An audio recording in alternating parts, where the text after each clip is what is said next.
Willkommen til Stockholm oder wie ich gerne sage, grüezi miteinander zum letzten Teil unserer Skandinavienreise. Gestern Abend sind wir in Stockholm angekommen und am heutigen Ruhetag wollen wir die schwedische Hauptstadt nun etwas genauer kennenlernen.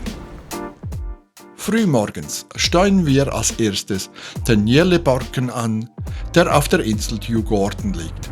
Einer der beliebtesten Gegenden Stockholms mit viel Natur, zahlreichen Museen und Attraktionen. Direkt neben dem Nordiska Museet, das die Kultur- und Alltagsgeschichte Schwedens vom Mittelalter bis in die Gegenwart zeigt, befindet sich auch das berühmte Vasa-Museet, das schon seit vielen Jahren auf unserer Bucketlist steht. Die Geschichte des schwedischen Kriegsschiffs Vasa fasziniert mich seit Jahren. Am 10. August 1628 kenterte das Schiff bereits auf seiner Jungfernfahrt im Hafen von Stockholm und sank, verursacht durch schwere Konstruktionsfehler. Über 300 Jahre lag die Vasa auf dem Meeresgrund außergewöhnlich gut konserviert. 1961 wurde sie nahezu vollständig geborgen und gilt heute als eines der besterhaltenen Schiffe des 17. Jahrhunderts. Vom Vasa-Museet geht es weiter in die Altstadt von Stockholm, dem Gamla stan. Sie ist das historische Herz der Stadt und begeistert mit engen Gassen, bunten Häusern und mittelalterlichem Charme. Hier befinden sich bedeutende Sehenswürdigkeiten wie das Königliche Schloss sowie der älteste Platz Stockholms, der Stortorget. Am Stortorget befindet sich außerdem das Nobelprismuseet, das der Geschichte des Nobelpreises und seinen Preisträgern gewidmet ist. Natürlich hat Stockholm noch viel mehr zu bieten und wer die Stadt wirklich entdecken möchte, braucht deutlich mehr als nur einen Tag. Doch dieser kurze Besuch hat Lust auf mehr gemacht. Ich bin mir sicher, dass wir irgendwann hierher zurückkehren werden. Zum Abschluss des Tages machen wir noch einen Bootsausflug und erhalten einen kleinen Einblick in die Weiten des Stockholmer Scherengartens. Leider heißt es morgen Abschied von Stockholm zu nehmen, denn uns bleiben nur noch wenige Tage in Schweden.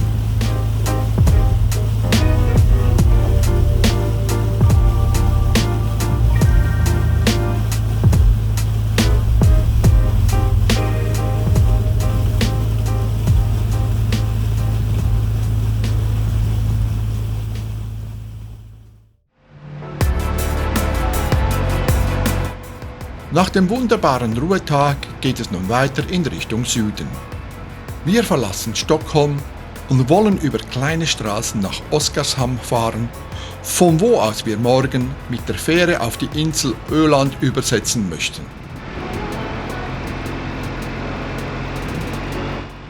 Wir fahren entlang der Straße 257, einer sehr kurvenreichen Strecke südlich von Stockholm, die auch den Namen Slingerbulten trägt.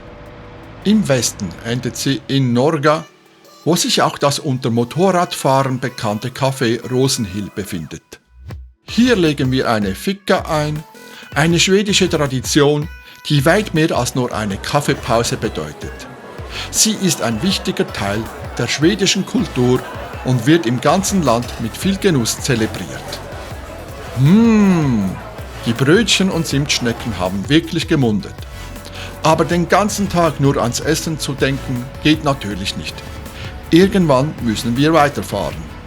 Also schlängeln wir uns über kleine und kleinste, manchmal auch unbefestigte Straßen weiter Richtung Oskarshamn.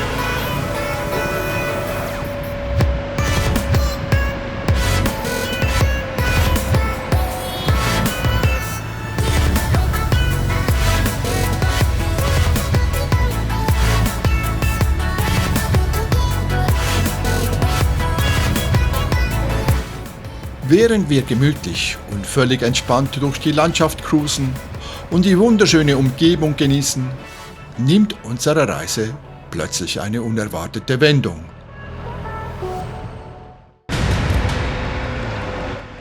Es beginnt mit einer Reihe von Fehlermeldungen. Zuerst fällt die Notruffunktion aus, dann melden ABS und Traktionskontrolle Probleme. Und schließlich, irgendwo im Nirgendwo, bleibt das Motorrad einfach stehen.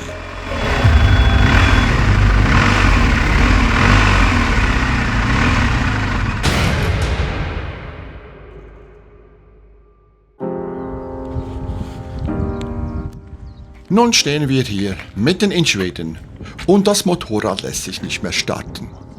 Wie soll es weitergehen?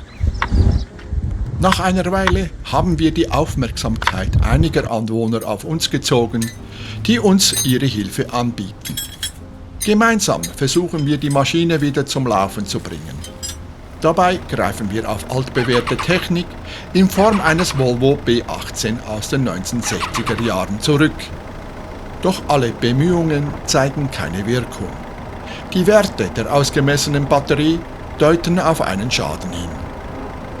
Nach mehreren Telefonaten mit meiner Versicherung und 3 langen Stunden später steht das Motorrad endlich auf dem Anhänger. Statt weiter Richtung Oskarshamn zu fahren, geht es zurück nach Linköping, wo wir das Motorrad beim lokalen BMW-Händler abstellen. Natürlich ist heute Sonntag. Eine Reparatur kann also erst morgen erfolgen. Nun gut, dann bleibt uns eben eine ungeplante Nacht in Linköping.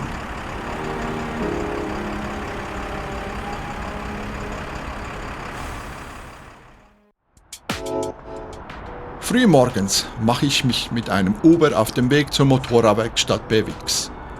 Dort werde ich sehr schnell bedient und nach nur 15 Minuten habe ich eine neue Batterie. Die Befürchtungen des Mechanikers, dass vielleicht auch die Elektronik beschädigt sei, bewahrheitet sich zum Glück nicht.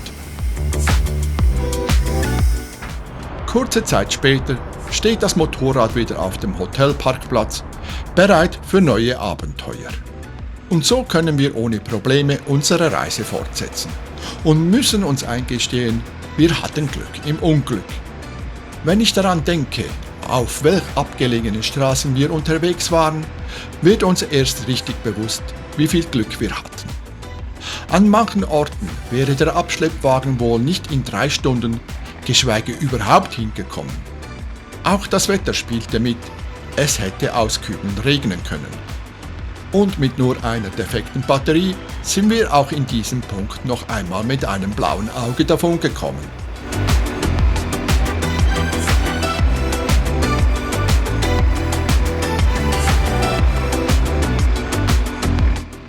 Aufgrund des Abstechers nach Linköping müssen wir unsere Route anpassen und den Ausflug auf die Insel Öland leider streichen. Stattdessen werden wir heute Abend im kleinen Dorf Boda Glasbrück übernachten.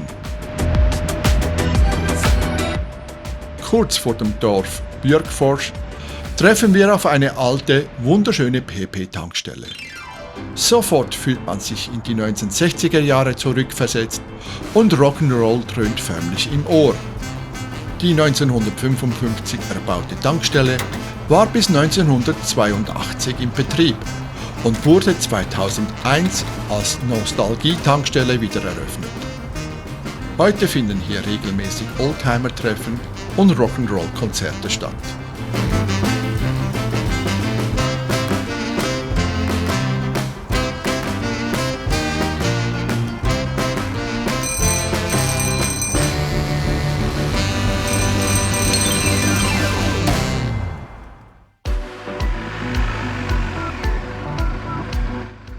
Nach einer Weile verlassen wir die Tankstelle und fahren zurück auf unsere Route. Wir versuchen die Hauptstraßen möglichst zu vermeiden, was uns meistens auch gelingt. Teilweise sind sogar noch Schotterpisten dabei, doch hier im Süden werden sie immer seltener.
Den ganzen Tag über liegen schwarze Regenwolken über uns. Kurz vor unserem Ziel hoffen wir trocken anzukommen. Doch 5 Kilometer vor Boda-Glasbrück fängt es an zu regnen. Zum Glück verziehen sich die Wolken aber genauso schnell, wie sie gekommen sind.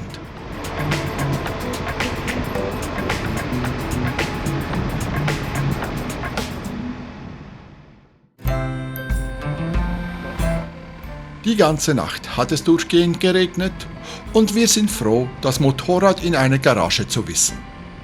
Das Packen fällt dadurch gleich viel leichter. Heute beginnt unser letzter ganzer Tag in Schweden. Von Boda-Glasbrück wollen wir bis kurz vor Trelleborg fahren, wo uns morgen früh die Fähre nach Rostock erwartet.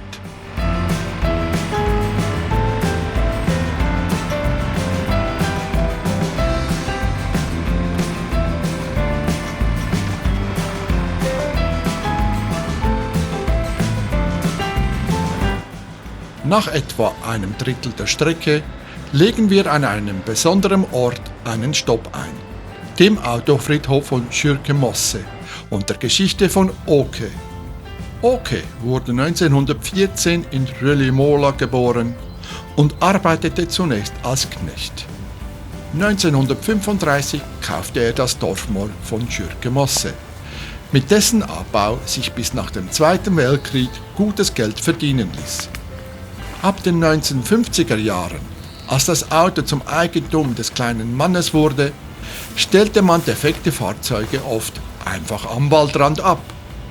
Åke erkannte seine Chance, sammelte die Wagen ein und verkaufte erfolgreich Ersatzteile. 1974 kaufte er das letzte Schrottauto, denn sein Lager war voll. 1992 zog er ins Altersheim, wo er im Jahre 2000 verstarb. Nach längeren Diskussionen beschloss die Kommune Tingsryd im Jahre 2001, dass die Wracks bleiben dürfen und von der Natur zurückerobert werden sollen. So können wir heute diesen außergewöhnlichen Lost Place besuchen.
Langsam, aber sicher erreichen wir die schwedische Südküste. Es ist nicht mehr weit bis zu unserem Tagesziel. Doch einen Ort wollen wir noch besuchen. Smygehuk, der südlichste Punkt des schwedischen Festlands und der skandinavischen Halbinsel.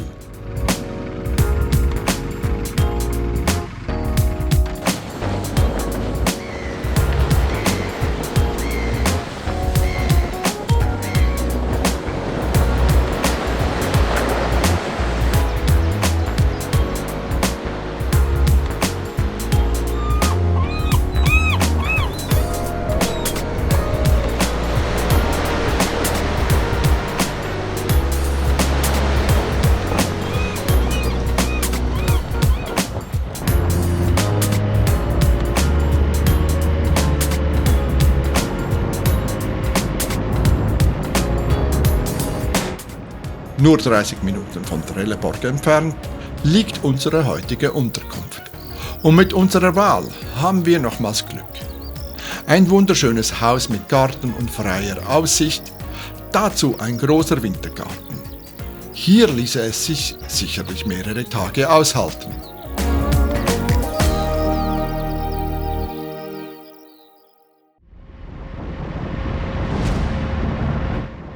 Wehmut kommt auf, als wir an unserem 33. Reisetag frühmorgens unsere Unterkunft verlassen. Heute nehmen wir Abschied von Skandinavien.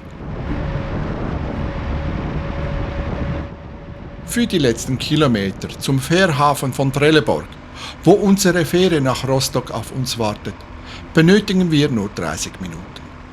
Kurz darauf stehen wir bereits in der Kolonne und warten auf die Einschiffung.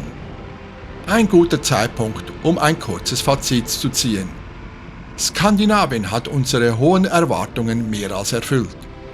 Ob Norwegen, Finnland oder Schweden, überall wurden wir herzlich willkommen geheißen. Und die Natur, einfach atemberaubend. Fjorde, Seen, Wälder, weite Hochebenen, all das bleibt uns für immer im Gedächtnis. In den 4 Wochen haben wir so viel erlebt und gesehen. Und trotzdem ist es nur ein kleiner Ausschnitt dieser riesigen, faszinierenden Region. Ob wir wiederkommen? Ganz sicher. Eine Fahrt mit der Hurtigruten im Winter steht schon lange auf unserer Bucketlist. Und nach dieser Reise ist dieser Punkt noch viel weiter nach oben gerückt. Skandinavien hat uns verzaubert. Und wir können es kaum erwarten, zurückzukehren.